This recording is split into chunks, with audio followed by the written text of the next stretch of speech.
Hi guys, welcome to learning English decoded. आज का video है राइटिंग स्किल्स को इम्प्रूव करने के लिए। आप कभी भी कोई पर्सनल लेटर लिखते हैं या कोई एग्ज़ाम में ऐसे लिखते हैं, कहीं पे भी राइटिंग के टाइम अगर आपको ये कन्फ्यूजन होता है कि इस वर्ड की करेक्ट स्पेलिंग क्या होगी, आज का वीडियो अगर आप देख लेंगे तो आप ये मिस्टेक्स करना बंद कर देंगे। Amazed bye it? Let's start. सबसे पहला रूल जो मैंने आपके लिए लिखा है वो हमारा लेटर है क्यू, उससे रिलेटेड। क्यू को कभी भी किसी भी वर्ड में, शब्द में अकेला नहीं लिखा जाता, इसके बाद हमेशा यू आता ही आता है। मैंने कुछ एग्जाम्पल लिखे हैं आपके लिए। जैसे पहला है क्वीन, जिसका मतलब होता है रानी। क्यू यानी कि लाइन, जैसे बैंक में लाइन लगी होती है, इसका मतलब है, इसको लिखा तो क्यू यू ई है, लेकिन इसका प्रोनाउंसिएशन क्यू ही होता है। ये इसका प्रोनाउंसिएशन है, लेकिन करेक्ट राइटिंग टाइम पे जो स्पेलिंग है वो ये है। और एग्जाम्पल्स आपके माइंड में, आप कोई भी वर्ड बोल के देख लीजिए। क्वांटिटी बोल लीजिए, क्वालिटी बोल लीजिए, या बतख की जो आवाज़ आती है डोनाल्ड डक की, क्वैक क्वैक, क्वैक में भी QUACK होता है। वैसे आपकी वोकैबुलरी के लिए क्वैक का मतलब झोला छाप जो होते हैं उनको भी बोला जाता है। नाउ नेक्स्ट रूल जो बहुत इंपॉर्टेंट है, जो सबसे ज़्यादा मिस्टेक्स होती हैं हम लोगों की, रिसीव में सी के बाद ई आएगा या आई आएगा। हम लोग ऐसी मिस्टेक्स करते रहते हैं, इसके बाद नहीं होंगी। जब भी आपके किसी वर्ड में ई की साउंड से पहले सी लिखा हुआ है, एग्जाम्पल्स को बाद में लेते हैं। हिंदी में शब्द लिख के पहली जो उसकी साउंड है उसको समझते हैं और फिर इस रूल पे आते हैं। आप कोई भी ऐसा वर्ड लेकर आइए जिसमें सी की साउंड हो और साथ में ई हो। डिसीव, धोखा देना जिसे हम कहते हैं। अगर मुझे डिसीव लिखना है तो मैं ऐसे लिखूंगी। डिसीव का मतलब होता है धोखा देना। अब मुझे ये लिखना है कि ये स्पेलिंग होगी, या ये स्पेलिंग होगी, या फिर ये स्पेलिंग होगी। तीनों ही ठीक है। आप डिसीव में डी हटा दीजिए और आप यहाँ पे लिख दीजिए रिसीव, यानी कि मिलना। I received a letter today, आज मुझे एक पत्र मिला। मिलने को भी रिसीव कहते हैं। अब डिसीव और रिसीव, अब इसमें से कौन सी स्पेलिंग सही है? अगर आपको ये अंदाज़ा लगाना है तो आप कैसे लगाएंगे? यहाँ के लिए ये नियम है, अगर किसी शब्द में ई की साउंड से पहले, ये हमारी IE, डबल ई आई, ये कौन सी साउंड है? ये साउंड है ई की। अगर इससे पहले, यानी कि इससे पहले सी की साउंड है, तो आपको आंख बंद करके सी के बाद आई लिखना है। फिर से रिपीट करती हूँ, यदि किसी भी शब्द में ई की साउंड से पहले की साउंड है, सी लिखा गया है, तो सी के बाद आपको आंख बंद करके आई लगाना है। एग्जाम्पल, जैसे हमने लिखा रिसीव, तो कौन सी स्पेलिंग हमारी ठीक है यहाँ पे? थर्ड वन, सी के बाद आई आएगा। ऐसे ही receive, deceive, ceiling, receipt, deceit, कोई भी ऐसे वर्ड्स हैं। और इसका दूसरा एक, जहाँ पे आपको आई की जगह IE कब लगाना होता है, वो भी सीखते हैं। अब जब हम ई की ध्वनि की, ई की साउंड की बात कर ही रहे हैं, तो कन्फ्यूजन ख़त्म करते हैं कि पिछले रूल में सी के बाद ई और आई आया था, अब आई और ई कब आता है, राइट? इसके लिए समझते हैं कि किसी भी शब्द में जब ई की साउंड आ रही है, मैंने आई प्लस ई लिखा है आपके लिए, लेकिन आप ये मानिए कि ई की ध्वनि आ रही है, राइट? IE करके वो बनेगा। वो कब होता है? जब कोई भी वर्ड में ई की साउंड होगी, तो उसको लिखने के लिए आपको पहले आई और बाद में ई लिखना है। जो हमने इससे पहले रूल सीखा है उसका अपोजिट, सी के बाद ई और आई आता है। और अगर किसी भी शब्द में, वर्ड में ई की साउंड है और सी नहीं है, तो हमेशा आई प्लस ई आता है। ये इसीलिए लिखा है ताकि आपके दिमाग में छप जाए। कुछ एग्जाम्पल्स मैंने आपके लिए लिखे हैं। जैसे हमने लिखा अचीव, अब आप देखिए अचीव, रिसीव, डिसीव, तीनों की जो साउंड है, जो प्रोनाउंसिएशन है, वो ऑलमोस्ट सिमिलर है। बोल के देखिए, अचीव, रिसीव, डिसीव, बिल्कुल सेम आ रही है, लेकिन उनमें जो साउंड है वो सी के, ई की जो साउंड है उससे इमीडिएटली पहले सी है। फिर से बताती हूँ, जो हमारा रिसीव और डिसीव वर्ड है उसमें ई की साउंड से एकदम पहले सी है, तो हमारा पहले वाला रूल लागू होगा। अब आप कहेंगे मैम अचीव में भी तो सी की साउंड है। नहीं, सी के बाद यहाँ पे हल्की सी एच की साउंड आती है और स्पेलिंग में भी एच लिखा जाता है। इस केस में आप ई आई नहीं लिखेंगे। इस केस में क्योंकि ई की साउंड आ रही है, स की साउंड के बीच में दूसरी साउंड आई है, अचीव, राइट, अचीव। तो जब ये साउंड आ गई तो आप लिखेंगे आई प्लस ई, ठीक है। जैसे ये वर्ड लिखा है चीफ, चीफ का मतलब होता है किसी भी संस्था का या ग्रुप का, जिसे हम हेड कहते हैं। For example chief of army, right.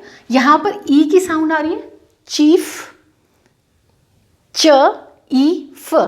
अगर मैं सिर्फ साउंड की बात करूँगी तो मेरी साउंड ये 3 आ रही हैं, च ई फ। और अगर मैं इसको साथ में लिखूँगी तो मेरा वर्ड बनेगा चीफ।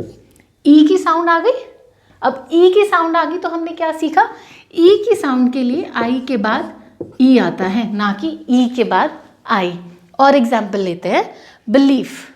बिलीफ का मतलब होता है कुछ मानना, कि जैसे मेरा ये बिलीफ है कि अगर हम मेहनत करेंगे तो हमें उसका जो फल है वो अवश्य मिलेगा, चाहे जल्दी मिले चाहे देर से मिले।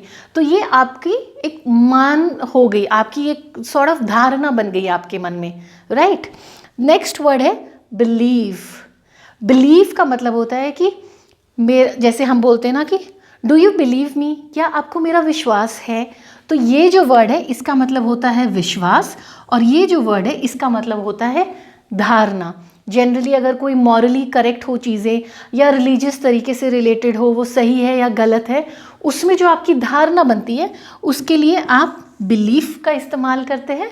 और यहाँ पर अगर आप किसी पे विश्वास कर रहे हैं, आई बिलीव यू, कि आप लोग सारे वीडियोस देख रहे हो और अच्छे से पढ़ाई कर रहे हो, राइट। तो ये मेरा विश्वास है आप लोगों पर, तो वहाँ पर मैं इस वर्ड का इस्तेमाल करूँगी। स्पेलिंग के साथ साथ वोकैबुलरी भी बहुत ज़रूरी है। नेक्स्ट, जैसे मैंने लिखे हैं वर्ड आपके लिए, नीस, रिलीफ, कोई भी वर्ड आप ले लीजिए, कोई भी वर्ड आप सोच लीजिए, ई की साउंड अगर आ रही है उसमें तो रूल क्या होगा, आई के बाद ई, ना कि सी के बाद आई। आई होप आपका ये कन्फ्यूजन क्लियर है। अब हम आगे बढ़ते हैं। वो है अगर आपको किसी भी वर्ड के अंत में फुल जोड़ना होता है, यानी कि FULL।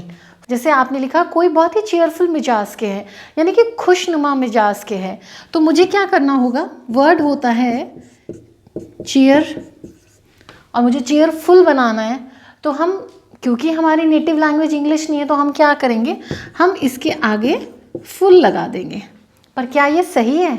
ये सही नहीं है, क्योंकि अगर आपको किसी शब्द के अंत में फुल जोड़ना है तो आप उसका एक L कम कर देते हैं।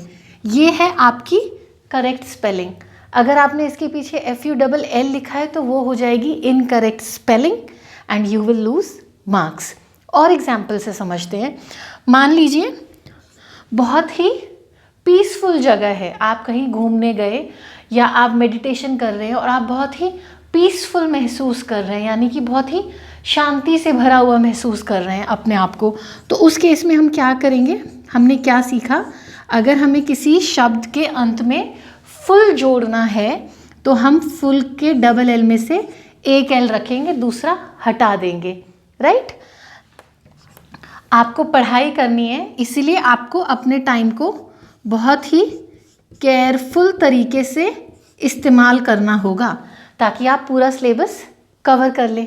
या फिर जब आप गाड़ी चला रहे हैं तो केयरफुल होके गाड़ी चलाइएगा, राइट। ध्यान रखिएगा, रूल्स फॉलो करने होंगे, और कुछ रूल्स हम सीख भी रहे हैं, इससे स्पेलिंग मिस्टेक्स ख़त्म हो जाएंगी। क्या सीखा हमने कि अगर मुझे किसी भी शब्द के अंत में फुल जोड़ना है तो फुल का एक L हम कम कर देंगे।